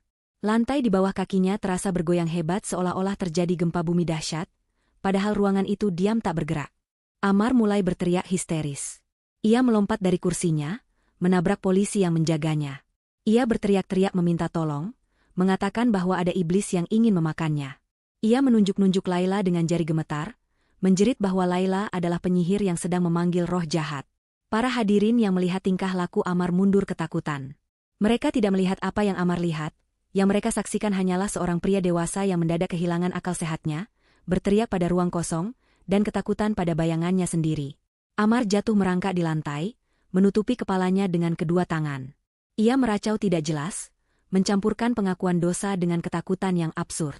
Ia berteriak memanggil ibunya, memohon agar ibunya mengusir kucing-kucing hitam yang ia lihat sedang mengerubungi kakinya. Ia berteriak tentang uang, tentang brankas, tentang rencananya meracuni Laila, semuanya keluar begitu saja dari mulutnya yang berbuih. Halusinasi itu memaksanya memuntahkan semua kebenaran yang selama ini ia sembunyikan rapat-rapat. Ironis sekali, skenario gila yang ia siapkan untuk Laila kini terjadi pada dirinya sendiri, di tempat dan waktu yang sama persis dengan yang ia rencanakan. Elisa yang melihat Amar mengamuk menjadi semakin panik. Ia mencoba lari menuju pintu darurat, tapi langkahnya terhenti karena ia terpeleset oleh kakinya sendiri yang gemetar. Ia jatuh tersungkur, dan saat itulah polisi segera memborgol tangannya. Elisa menangis meraung-raung, melihat kakak angkat, sekaligus suami sirinya kini berguling-guling di lantai seperti orang kesurupan. Pemandangan itu menjadi bukti paling kuat bagi semua orang di ruangan itu, bahwa Amarlah yang sebenarnya tidak stabil, bukan Laila. Dr. Hendra yang juga sudah diamankan polisi, hanya bisa menggelengkan kepala melihat kondisi Amar. Sebagai dokter, ia tahu persis gejala apa itu. Itu adalah reaksi overdosis akut dari obat halusinasi yang ia resepkan secara ilegal untuk Amar. Ia tahu bahwa tidak ada obat penawar instan untuk kondisi itu. Amar harus melewati perjalanan mengerikan itu sampai efek obatnya habis secara alami, yang bisa memakan waktu berjam-jam bahkan berhari-hari. Dokter itu menunduk malu, menyadari karirnya sudah tamat. Laila berdiri diam di tengah kekacauan itu bagaikan pilar batu di tengah badai. Ia menatap Amar dengan sorot mata yang sulit diartikan. Ada rasa kasihan, tapi rasa itu tertutup oleh tebalnya rasa sakit hati yang telah Amar toreskan. Ia melihat suaminya merangkak mendekati kakinya, bukan untuk meminta maaf, tapi karena mengira kaki Laila adalah pilar tempat berlindung dari monster dalam kepalanya. Amar memeluk kaki Laila sambil menangis seperti bayi, ingus dan air mata membasahi gamis Laila. Laila tidak bergerak, ia membiarkan Amar merasakan betapa rendahnya posisi pria itu sekarang. Angga memberi kode kepada polisi untuk segera mengamankan Amar sebelum ia melukai dirinya sendiri atau orang lain. 3 orang petugas polisi maju, dan dengan susah payah mencoba menahan Amar yang meronta-ronta liar. Amar menendang dan memukul membabi buta, berteriak bahwa mereka adalah pasukan iblis yang dikirim untuk menyeretnya ke neraka.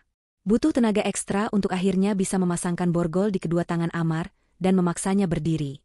Amar terus meronta. Matanya melotot liar menatap langit-langit, mulutnya terus komat-kamit menyebut nama-nama yang tidak dikenal.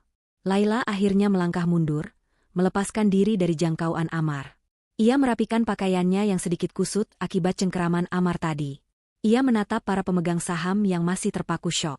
Dengan suara yang tenang dan berwibawa, Laila meminta maaf atas ketidaknyamanan dan drama yang terjadi hari ini. Ia mengatakan bahwa rapat akan ditunda sampai situasi kondusif, dan ia menjamin bahwa perusahaan akan segera dibersihkan dari segala unsur kriminal yang selama ini merugikan. Saat Amar diseret keluar ruangan oleh polisi, ia sempat menoleh ke belakang, menatap Laila untuk terakhir kalinya. Dalam pandangan halusinasi Amar, Laila tampak bercahaya sangat terang, menyilaukan mata, seolah-olah Laila adalah malaikat pencabut nyawa yang baru saja menandatangani vonis kematiannya. Amar menjerit panjang, sebuah jeritan keputusasaan yang menggema di lorong gedung, menandai berakhirnya karir, ambisi, dan kewarasan seorang pria yang terlalu serakah mengejar dunia hingga lupa pada karma. Laila menghela napas panjang setelah pintu ruang rapat tertutup, membawa pergi suara teriakan Amar. Keheningan kembali menyelimuti ruangan. Angga menepuk bahu Laila pelan, memberikan dukungan moral. Laila tersenyum tipis pada pengacara muda itu, lalu beralih menatap Pak Hadi yang berdiri di sudut ruangan. Pria parubaya itu mengangguk hormat dengan senyum bangga, seolah melihat muridnya berhasil lulus ujian kehidupan yang paling berat.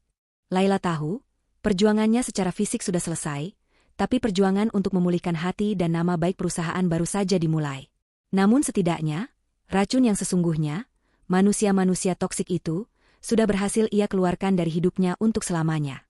Kekacauan di ruang rapat perlahan mereda setelah Amar dan Elisa dibawa paksa oleh aparat kepolisian. Gema teriakan histeris Amar yang memilukan masih terasa menggantung di udara, meninggalkan jejak ketidaknyamanan yang mendalam bagi siapapun yang mendengarnya. Laila masih berdiri di tempatnya, menatap pintu ganda yang baru saja tertutup rapat.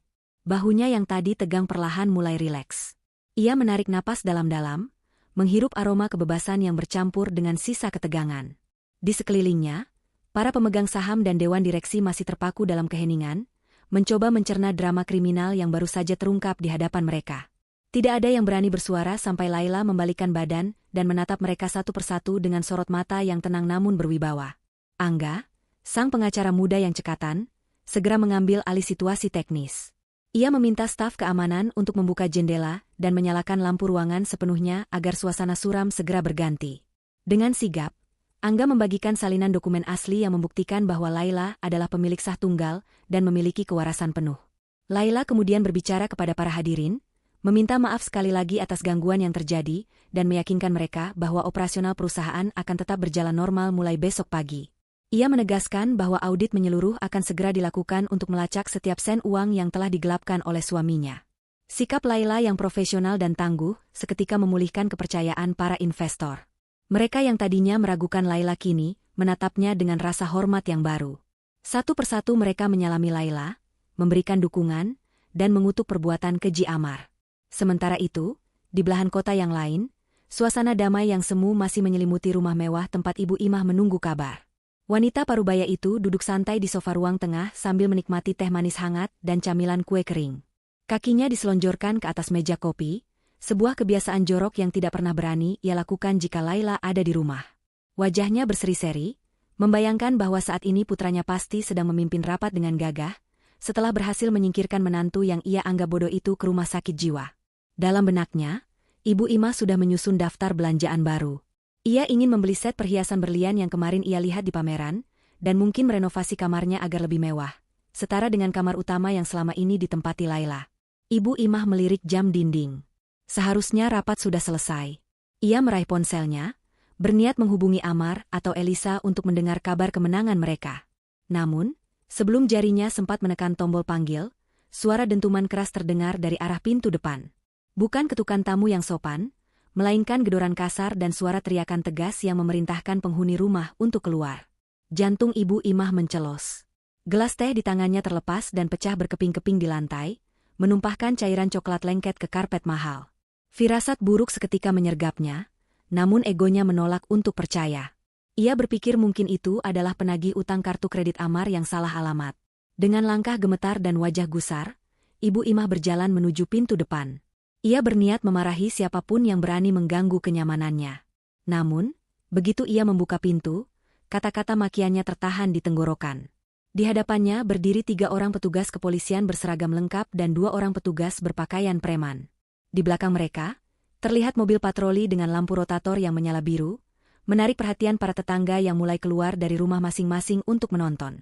Ibu Imah mundur selangkah, wajahnya pucat pasi seperti mayat. Ia bertanya dengan suara terbata-bata, ada keperluan, apa bapak-bapak polisi datang ke rumah orang terhormat? Salah satu petugas polisi menunjukkan surat perintah penangkapan dan penggeledahan. Petugas itu menjelaskan dengan tegas bahwa Ibu Imah ditangkap atas dugaan keterlibatan dalam kasus percobaan pembunuhan berencana, penipuan, penggelapan dana perusahaan, dan persekongkolan jahat bersama Amar dan Elisa. Ibu Imah menjerit histeris. Ia menolak tuduhan itu mentah-mentah. Ia berteriak bahwa ia adalah ibu yang saleha, rajin pengajian, dan tidak mungkin melakukan hal sekeji itu. Ia mulai menangis meraung-raung, mencoba memanipulasi rasa iba para petugas. Namun, polisi tidak bergeming. Mereka masuk ke dalam rumah dan mulai menggeledah setiap ruangan. Di kamar Ibu Imah, polisi menemukan bukti-bukti yang tidak bisa disangkal. Di dalam laci lemari pakaiannya, Tersembunyi beberapa kotak perhiasan mewah yang kwitansi pembeliannya menggunakan nama perusahaan Laila. Mereka juga menemukan beberapa botol obat-obatan herbal yang ternyata isinya sudah dicampur dengan bubuk penenang, sisa dari racikan yang sering ia berikan pada Laila. Yang paling memberatkan, di tempat sampah dapur, polisi menemukan bungkus racun tikus dan sisa makanan kucing yang identik dengan yang ditemukan di perut bangkai kucing di teras belakang. Rupanya, asisten rumah tangga paruh waktu yang datang sore itu sempat melihat bangkai kucing dan melaporkannya pada Satpam Kompleks, yang kemudian menjadi saksi tambahan bagi polisi. Ibu Imah diseret keluar dari rumah dengan tangan terborgol. Ia meronta-ronta, memaki Laila dengan sebutan anak durhaka dan menantu tidak tahu diuntung. Tetangga-tetangga yang selama ini ia pameri kekayaan palsunya kini menatapnya dengan tatapan jijik dan mencemooh. Rasa malu yang dirasakan Ibu Imah jauh lebih menyakitkan daripada borgol besi yang menjepit pergelangan tangannya. Ia digiring masuk ke dalam mobil polisi layaknya seorang kriminal kelas teri. Mimpi indahnya tentang hidup bergelimang harta hancur lebur dalam sekejap, digantikan oleh bayangan jeruji besi yang dingin dan suram. Di kantor polisi, Laila datang ditemani Angga untuk memberikan keterangan tambahan. Laila melihat Elisa sedang diperiksa di ruang interogasi kaca satu arah. Wanita muda yang biasanya tampil modis dan sombong itu, kini terlihat berantakan. Riasan wajahnya luntur oleh air mata, rambutnya kusut, dan matanya bengkak. Saat melihat Laila lewat di koridor, Elisa langsung berdiri dan memukul-mukul kaca, berteriak meminta tolong. Ia memohon agar Laila mencabut laporan. Elisa berdalih bahwa ia hanya disuruh oleh Amar, bahwa ia diancam, dan bahwa ia sebenarnya ingin memberitahu Laila tapi takut. Laila hanya menatapnya sekilas tanpa ekspresi, lalu berlalu begitu saja. Ia tahu itu semua hanya air mata buaya. Elisa adalah otak di balik ide liburan dan penggelapan uang, sama jahatnya dengan Amar. Angga kemudian menyampaikan kabar yang membuat para tersangka semakin putus asa. Seluruh aset Amar, termasuk mobil yang sedang dicicil, rekening bank pribadi, dan investasi bodong yang ia ikuti, telah resmi dibekukan oleh pihak berwenang. Angga juga telah mengajukan gugatan perdata untuk menyita aset pribadi Ibu Imah dan Elisa guna mengganti kerugian perusahaan yang nilainya mencapai miliaran rupiah. Artinya, mereka tidak hanya akan membusuk di penjara, tetapi juga akan jatuh miskin semiskin-miskinnya. Tidak akan ada uang untuk menyewa pengacara hebat, tidak akan ada uang untuk menyuap petugas, dan tidak akan ada uang untuk kehidupan nyaman di dalam sel. Malam itu, Laila pulang ke rumahnya yang besar. Rumah itu kini kosong dan sunyi. Tidak ada lagi suara tawa palsu Ibu Imah, tidak ada lagi rengekan manja Elisa, dan tidak ada lagi sapaan manipulatif Amar. Laila duduk di sofa ruang tengah, tempat di mana ia sering dibohongi. Ia menatap ke sekeliling ruangan yang kini terasa sangat luas. Awalnya, rasa sepi menyergapnya, namun perlahan rasa itu berganti menjadi ketenangan yang luar biasa. Ia merasa seperti baru saja sembuh dari penyakit kronis yang mematikan. Laila memejamkan mata, membiarkan air mata menetes, bukan karena sedih kehilangan suami, tetapi sebagai bentuk pelepasan emosi atas penderitaan yang ia tahan selama ini. Malam ini, untuk pertama kalinya dalam 3 tahun, Laila bisa tidur nyenyak tanpa rasa takut, tanpa bisikan dinding, dan tanpa obat tidur. Ia tidur dalam pelukan kebenaran yang telah ia menangkan. 1 bulan telah berlalu sejak badai besar menghantam kehidupan rumah tangga Laila. Waktu, meski berjalan lambat, perlahan mulai menyembuhkan luka-luka yang tidak terlihat. Kota kembali sibuk dengan rutinitasnya, dan nama Amar Ardiansyah serta keluarganya sempat menjadi berita utama di koran-koran lokal sebagai skandal penipuan keluarga yang paling memalukan tahun ini. Namun, seperti halnya berita sensasional lainnya, perhatian publik perlahan beralih, membiarkan para pelaku menuai badai yang mereka tabur dalam kesunyian dan penderitaan yang jauh dari sorotan kamera. Pagi itu, Laila duduk di kursi kebesarannya di kantor. Sinar matahari pagi menerobos masuk melalui jendela kaca besar di belakangnya, menciptakan halo cahaya yang membuatnya tampak bersinar. Ia mengenakan setelan kerja berwarna biru laut yang elegan, wajahnya tampak segar dan jauh lebih sehat dibandingkan sebulan lalu. Tidak ada lagi lingkaran hitam di bawah matanya, dan pipinya mulai merona alami. Laila sedang membaca laporan akhir yang diserahkan oleh Angga. Laporan itu berisi ringkasan putusan hukum dan status eksekusi aset para terpidana. Senyum tipis tersungging di bibirnya saat membaca detail nasib orang-orang yang pernah mencoba menghancurkannya. Amar divonis hukuman penjara 12 tahun atas dakwaan berlapis. Percobaan pembunuhan berencana, pemalsuan dokumen negara, penggelapan dana, dan penyalahgunaan narkotika. Karena kondisi mentalnya yang rusak parah akibat overdosis obat halusinasi saat penangkapan, Amar harus menjalani masa awal hukumannya di fasilitas rehabilitasi mental lembaga pemasyarakatan dengan pengamanan maksimum. Laporan dari sipir penjara menyebutkan bahwa Amar sering berteriak-teriak sendiri di malam hari, memanggil nama Laila dan ibunya bergantian, hidup dalam ketakutan permanen akan bayangan monster yang ia ciptakan sendiri. Pria yang dulu begitu memuja penampilannya kini kurus kering, rambutnya dicukur habis, dan tatapan matanya kosong melompong. Ia telah kehilangan segalanya, ketampanan, kewarasan, dan kebebasannya. Elisa, sang adik angkat, mendapatkan vonis 8 tahun penjara. Ia terbukti bersalah melakukan pemalsuan identitas, paspor dan status perkawinan, serta turut serta membantu kejahatan Amar. Di penjara wanita, Elisa yang terbiasa hidup manja dan hedonis menjadi bulan-bulanan narapidana lain yang membenci pelakor dan penipu. Kabar terakhir menyebutkan ia harus bekerja di binatu penjara, mencuci pakaian narapidana lain dengan tangan halusnya yang dulu hanya terbiasa memegang tas bermerek. Ia sering menangis meminta dibawakan krim wajah, permintaan konyol yang tentu saja tidak dipedulikan oleh siapapun. Nasib Ibu Imah tidak kalah tragisnya, meski ia tidak dipenjara selama Amar. Karena faktor usia, ia mendapatkan hukuman 5 tahun penjara. Namun, hukuman sosial dan ekonomi yang ia terima jauh lebih menyakitkan. Rumah mewahnya disita bank dan dilelang untuk mengganti sebagian uang perusahaan Laila yang ia curi. Seluruh perhiasan dan barang mewahnya disita negara. Kini, Ibu Imah benar-benar tidak memiliki apa-apa.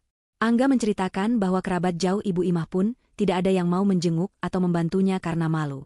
Wanita tua yang gila hormat itu kini menghabiskan masa tuanya di balik jeruji besi, sendirian, dicap sebagai ibu yang gagal mendidik anak dan mertua yang jahat. Laila menutup berkas laporan itu dan meletakkannya di laci meja. Ia tidak merasakan kepuasan yang meledak-ledak, melainkan rasa syukur yang tenang. Keadilan telah ditegakkan dengan cara yang paling sempurna. Laila kemudian bangkit dari kursinya, meraih tas tangannya, tas yang sama yang pernah tertinggal malam itu, namun kini ia pegang erat-erat. Ia memiliki janji makan siang yang penting hari ini. Bukan dengan klien bisnis, melainkan dengan seseorang yang telah menyelamatkan nyawanya. Mobil Laila meluncur membelah jalanan kota menuju restoran tempat semuanya bermula. Restoran itu kini tampak lebih ramai dari biasanya. Sejak kasus Laila mencuat, reputasi restoran itu justru naik karena dianggap memiliki sistem keamanan yang canggih dan manajemen yang berintegritas tinggi dalam melindungi pelanggannya. Laila melangkah masuk ke dalam restoran dengan perasaan nostalgia yang aneh. Ia tidak lagi merasa takut atau trauma.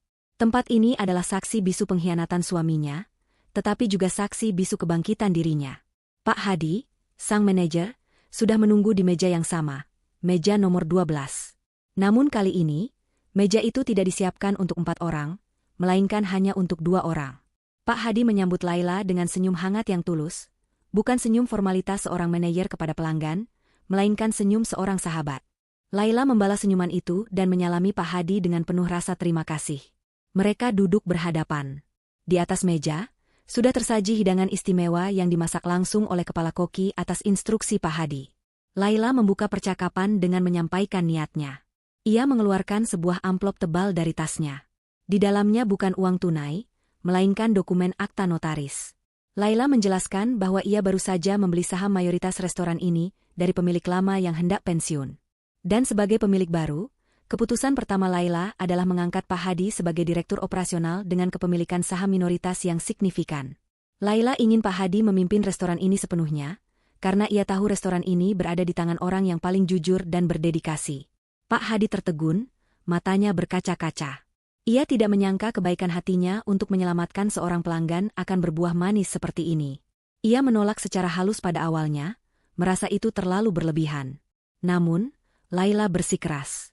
Ia mengatakan bahwa Pak Hadi bukan hanya menyelamatkan nyawanya dari racun obat, tetapi juga menyelamatkan masa depannya dari racun kehidupan. Tanpa Pak Hadi yang jeli melihat CCTV dan berani bertindak, Laila mungkin sekarang sudah mendekam di rumah sakit jiwa, gila sungguhan karena obat-obatan. Akhirnya, Pak Hadi menerima tawaran itu dengan penuh haru. Mereka bersulang dengan gelas berisi jus jeruk segar, minuman yang sehat dan murni, tanpa racun, tanpa tipu daya. Laila mengangkat gelasnya, menatap Pak Hadi, dan berkata lirih, untuk kehidupan baru, dan untuk orang-orang baik yang dikirim Tuhan tepat pada waktunya. Pak Hadi mengangguk mantap, untuk Ibu Laila, wanita paling tangguh yang pernah saya kenal. Makan siang itu berlangsung penuh tawa dan cerita ringan. Laila merasa beban di pundaknya benar-benar hilang tak berbekas. Saat ia menatap ke arah CCTV di sudut ruangan yang dulu merekam kejahatan Amar, Laila tersenyum kecil. Ia berjanji pada dirinya sendiri, mulai hari ini ia akan lebih berhati-hati, namun tidak akan menutup hatinya rapat-rapat. Ia akan terus melangkah maju, memimpin perusahaannya, menikmati hidupnya, dan menjadi wanita merdeka seutuhnya. Setelah makan siang usai, Laila berjalan keluar dari restoran menuju mobilnya. Angin sore berhembus lembut menerpa wajahnya. Ia mendongak menatap langit biru yang cerah. Bayangan Amar, Ibu Imah, dan Elisa perlahan memudar dari ingatannya, menjadi debu masa lalu yang tidak lagi menyakitkan. Laila masuk ke dalam mobil, menyalakan mesin, dan melaju pergi meninggalkan restoran itu. Di spion mobilnya, ia melihat Pak Hadi melambaikan tangan. Laila tersenyum, menyalakan musik kesukaannya, dan menyetir menuju masa depan yang cerah, sendirian namun tidak kesepian, karena kini ia memiliki dirinya sendiri yang utuh kembali. Dan itu sudah lebih dari cukup.